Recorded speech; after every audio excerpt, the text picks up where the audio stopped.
जीवन के कुछ सपने पूरा होने में बहुत समय लेते हैं, किंतु जब वो चरितार्थ होते हैं तो लगता है कि प्रतीक्षा सार्थक हुई। ऐसा ही एक सपना जो मेरे हृदय के समीप है अब पूरा हो रहा है। अयोध्या में श्री राम जन्मभूमि पर प्रधानमंत्री श्री नरेंद्र मोदी द्वारा श्री राम मंदिर का भूमि पूजन हो रहा है। निश्चय ही केवल मेरे लिए ही नहीं बल्कि समस्त भारतीय समुदाय के लिए ये क्षण ऐतिहासिक हैं और भावपूर्ण भी। श्री राम जन्मभूमि पर श्री राम के भव्य मंदिर का निर्माण भारतीय जनता पार्टी का एक स्वप्न रहा है और मिशन भी। मैं विनम्रता का अनुभव करता हूं कि नियति ने मुझे वर्ष 1990 में राम जन्मभूमि आंदोलन के दौरान सोमनाथ से अयोध्या तक राम रथ यात्रा का दायित्व प्रदान किया और इस यात्रा में ने असंख्य लोगों की आकांक्षा, ऊर्जा और अभिलाषा को प्रेरित किया। इस शुभ अवसर पर मैं उन सभी संतों, नेताओं और देश विदेश के जनमानस के प्रति कृतज्ञता व्यक्त करता हूं, जिन्होंने राम जन्मभूमि आंदोलन में मूल्यवान योगदान और बलिदान दिया। मुझे इस बात की भी प्रसन्नता है कि नवंबर 2019 में उच्चतम न्यायालय द्वारा दिए गए स्पष्ट निर्णय के फलस्वरूप श्री राम मंदिर का निर्माण बहुत शांतिपूर्ण वातावरण में प्रारंभ हो रहा है। यह भारतीयों के परस्पर संबंधों को मजबूत करने में बहुत सहायक होगा। श्री राम का स्थान भारतीय संस्कृति और सभ्यता की धरोहर में सर्वोच्च है और वे विनीत, मर्यादा और शिष्टाचार के मूर्त रूप हैं।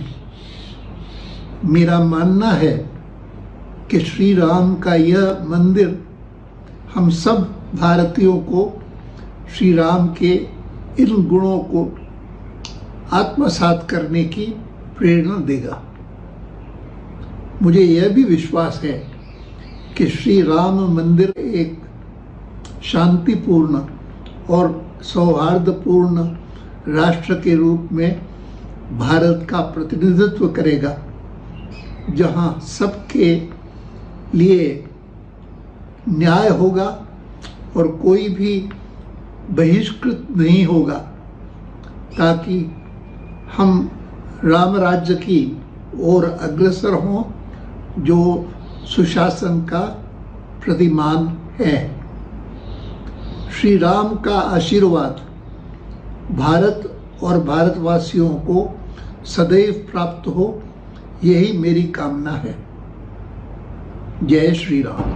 Sometimes significant dreams in one's life take a long time to fruition, but when they are finally realized, the wait becomes very worthwhile. One such dream close to my heart is now getting fulfilled. Prime Minister Shri Narendra Modi is laying the foundation for the construction of Shri Ram Mandir at Ayodhya, the birthplace of Shri Rama. It is indeed a historical and emotional day, not only for me, but for all Indians. A grand mandir for Sri Rama at Ram Janmabhoomi has been a desire and mission for the Bharatiya Janata Party.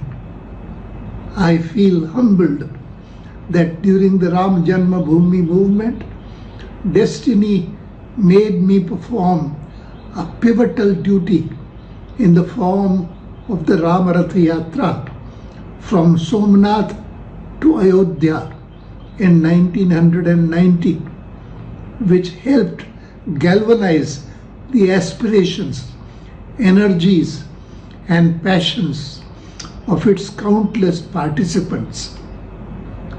On this auspicious occasion, I want to express my gratitude to the scores of saints, leaders, and people from India and the world over who made valuable contributions and sacrifices in the Rama Janmabhoomi movement.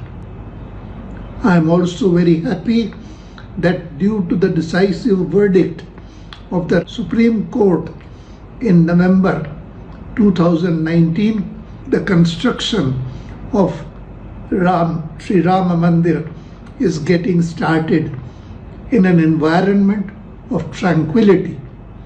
This will go a long way in strengthening the bond between Indians. Sri Ram occupies an esteemed place in India's cultural and civilizational heritage and is an embodiment of grace, dignity, and decorum. It is my belief that this temple will inspire all Indians to imbibe his virtues.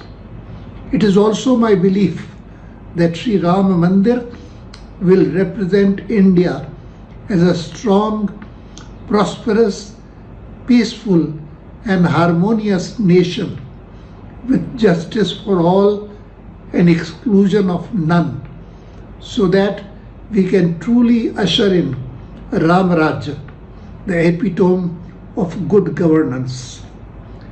May Sri Ram bless India and her people always. Jai Sri Ram.